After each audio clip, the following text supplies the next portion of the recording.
Assalamualaikum warahmatullahi wabarakatuh. Alhamdulillah. Allahumma salli wa sallim ala sayyidina Muhammad ibn Abdillah wa ala alihi wa ashabihi wa man tabi'ahu ila yaumil qiyamah.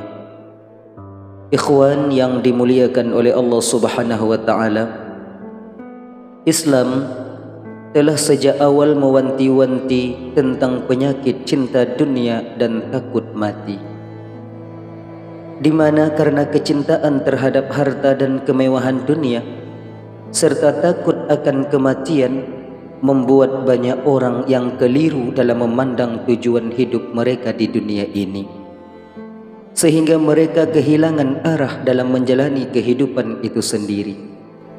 Sudah berapa banyak orang-orang yang tersesat dan terjatuh yang disebabkan oleh cinta ini, akhirnya harus berurusan dengan pihak yang berwajib dan mendekam di penjara. Begitu juga kasus penyalahgunaan wewenang atau jabatan oleh orang-orang yang dulu sangat kita yakin dan percaya bahwa merekalah orang yang mampu berlaku adil dan amanah dalam menjalankan tugasnya sebagai seorang pemimpin. Namun pada akhirnya mereka menyeleweng.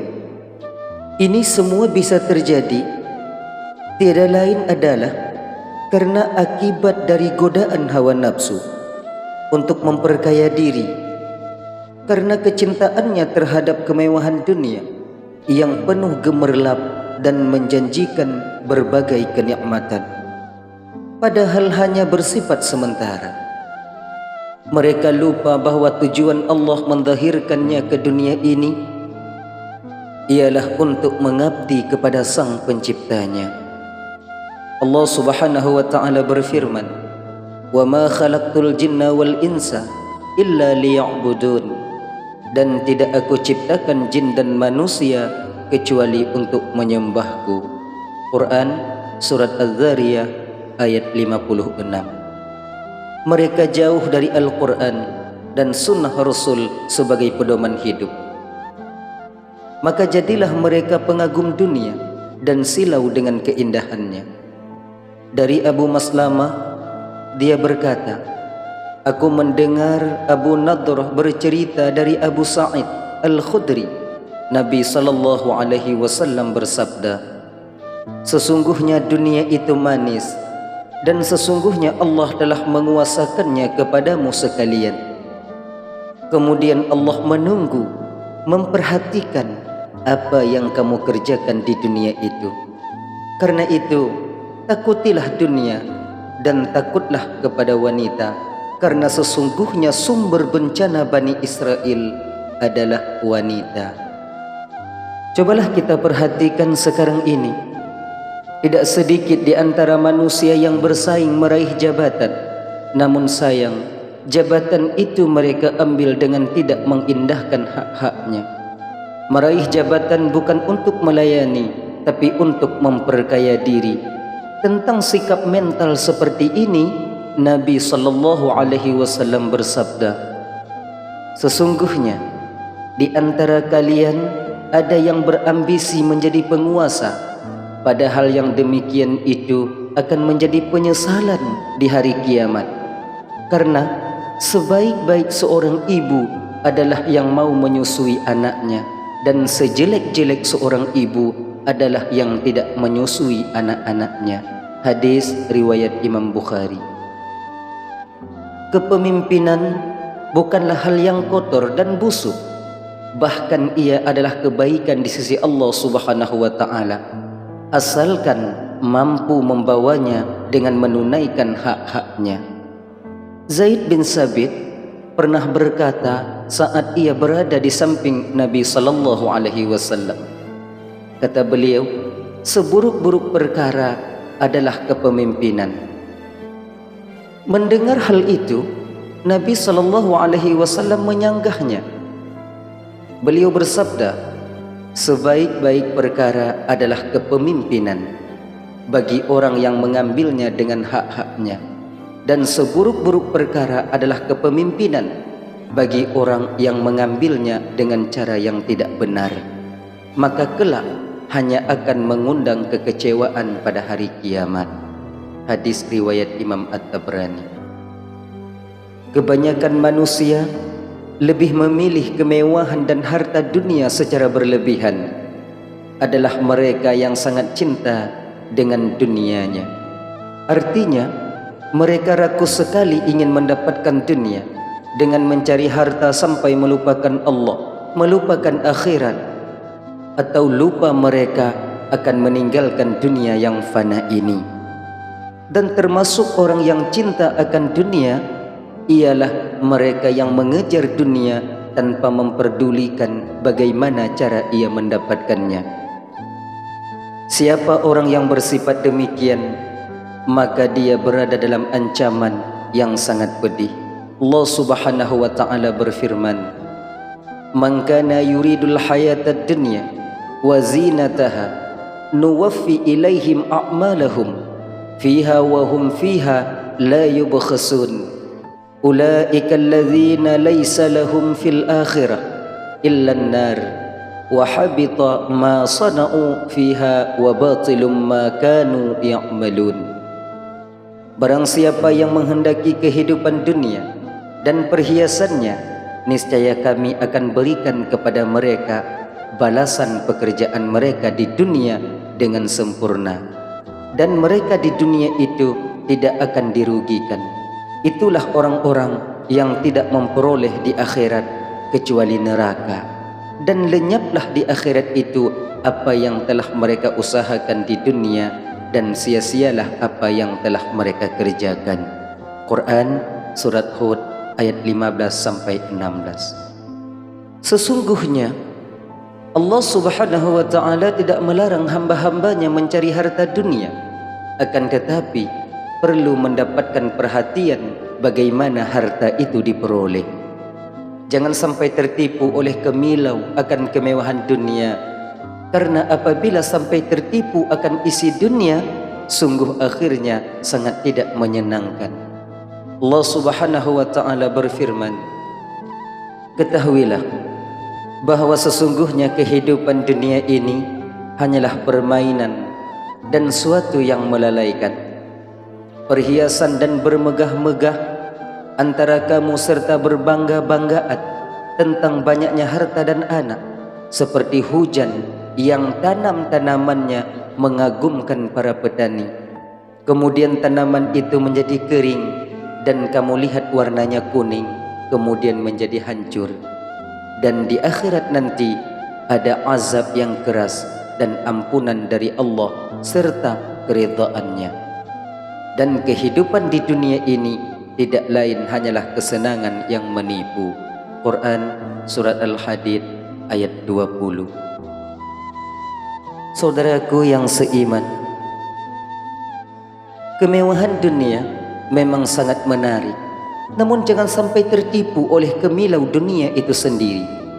Akan hal ini Nabi SAW bersabda, "Hubbud dunya ra'su kulli khati'ah." Cinta dunia pangkal daripada segala dosa. Ketahuilah wahai saudaraku, penyakit cinta dunia dan takut mati adalah dua hal yang menyebabkan umat Islam tidak bermartabat. Dan dalam sebuah hadis Nabi SAW menyebutkan, penyakit umat ini adalah karena penyakit itu.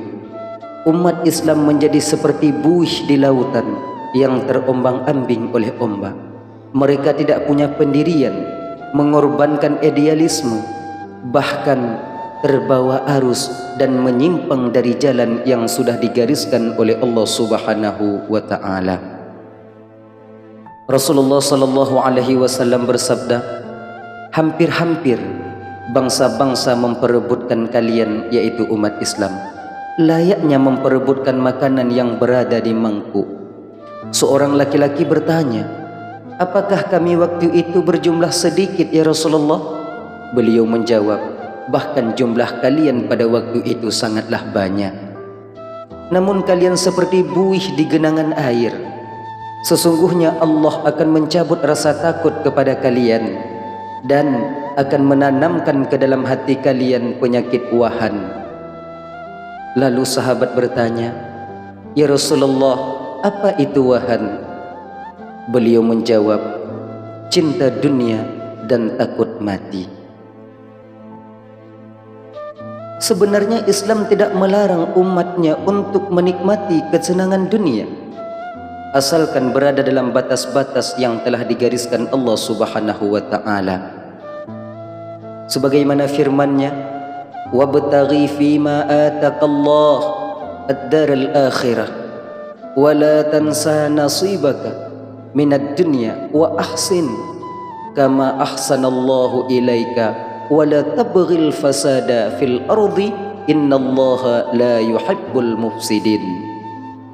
Dan carilah pada apa yang telah dianugerahkan Allah kepadamu kebahagiaan negeri akhirat, dan janganlah kamu melupakan kebahagiaanmu dari kenikmatan duniawi, dan berbuat baiklah kepada orang lain sebagaimana Allah telah berbuat baik kepadamu, dan janganlah kamu berbuat kerusakan di muka bumi, sesungguhnya Allah tidak menyukai orang-orang yang berbuat kerusakan. Quran Surat Al-Qasas ayat 77. Islam tidak mengharamkan umatnya untuk hidup berlimpah harta dan menikmati kesenangan duniawi, asalkan semua itu dicapai dengan jalan yang halal. Lalu membayar zakatnya, mengeluarkan infak dan bersedekah, siap membantu kaum yang lemah, tidak menjadikan kekayaan itu sebagai tujuan hidupnya, dan tidak membuat lalai ia daripada mengingat Allah Subhanahu wa ta'ala. Sebagaimana Allah Subhanahu wa ta'ala berfirman, "Ya ayyuhalladzina amanu la tulhikum amwalukum wala auladukum an dzikrillah wa may yaf'al dzalika faulaika humul khasirun." Hai orang-orang yang beriman, janganlah hartamu dan anak-anakmu dapat melalaikan kamu daripada mengingat Allah Subhanahu wa ta'ala. Barang siapa yang berbuat demikian, maka mereka itulah orang-orang yang merugi. Quran Surat Al-Munafiqun ayat 9. Islam bahkan mengharuskan umatnya mencari rezeki guna memenuhi segala kebutuhannya. Islam menilai usaha dengan bekerja sendiri merupakan sesuatu yang amat mulia, sedangkan mengemis merupakan sesuatu yang hina. Hanya saja jangan sampai umat Islam terlena dengan kenikmatan dunia sehingga melupakan aturan Allah dan kehidupan akhirat. Jika itu terjadi, berarti umat terkena penyakit cinta dunia, yaitu menjadikan dunia sebagai tujuan, padahal harta, kedudukan, atau hal duniawiah lainnya itu hanyalah sarana untuk menggapai kehidupan bahagia dunia dan akhirat. Ikhwan yang dimuliakan oleh Allah Subhanahu wa ta'ala, dalam sebuah hadis Rasulullah sallallahu alaihi wasallam menyatakan, orang yang menjadikan dunia sebagai tujuan cita-cita hidupnya, maka dia tidak akan mendapatkan apapun daripada Allah. Justru dia akan senantiasa menyiksa hatinya dengan 4 perkara.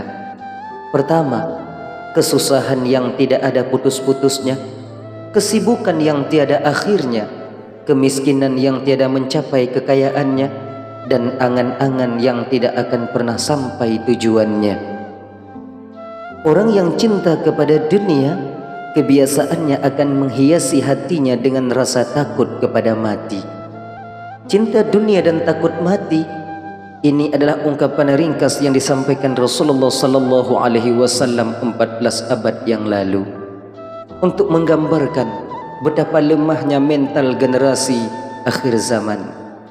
Apa yang disampaikan Nabi tersebut nampaknya kini telah menjadi kenyataan. Setiap hari kita menyaksikan peristiwa demi peristiwa dan beragam tingkah pola manusia di sekeliling kita. Sungguh telah jauh dari nilai kebenaran yang diajarkan oleh Allah dan Rasul-Nya melalui Al-Quran dan Sunnah. Kebanyakan orang-orang dewasa ini telah kehilangan integritas diri mereka, sehingga sangatlah pantas apabila Nabi sallallahu alaihi wasallam mendefinisikan umat akhir zaman dengan kalimat hubbud dunya wa karahiyatul maut. Karena saking cintanya mereka kepada dunia, kebanyakan dari mereka tidak lagi memperhatikan halal dan haram. Nabi SAW bersabda, akan datang suatu masa kepada manusia di mana pada masa itu seseorang tidak lagi memperdulikan apa yang diambilnya, apakah dari yang halal atau dari yang haram. Hadis riwayat Imam Bukhari dan Imam Nasai dari Abu Hurairah. Ikhwan yang dimuliakan oleh Allah Subhanahu wa taala, penyakit hubbud dunia, yaitu cinta kepada dunia dan takut kepada kematian, pada masa kita ini sudah sangat banyak merajalela. Oleh karena demikian, marilah kita memperbaiki diri, memohon pertolongan daripada Allah Subhanahu wa taala agar kita bisa selamat daripadanya dan bisa selamat juga baik di dunia maupun di akhirat nanti adanya. Mudah-mudahan video ini bermanfaat. Wallahu a'lamu bissawab wa ilaihi marji'u wal ma'ab. Assalamualaikum warahmatullahi wabarakatuh.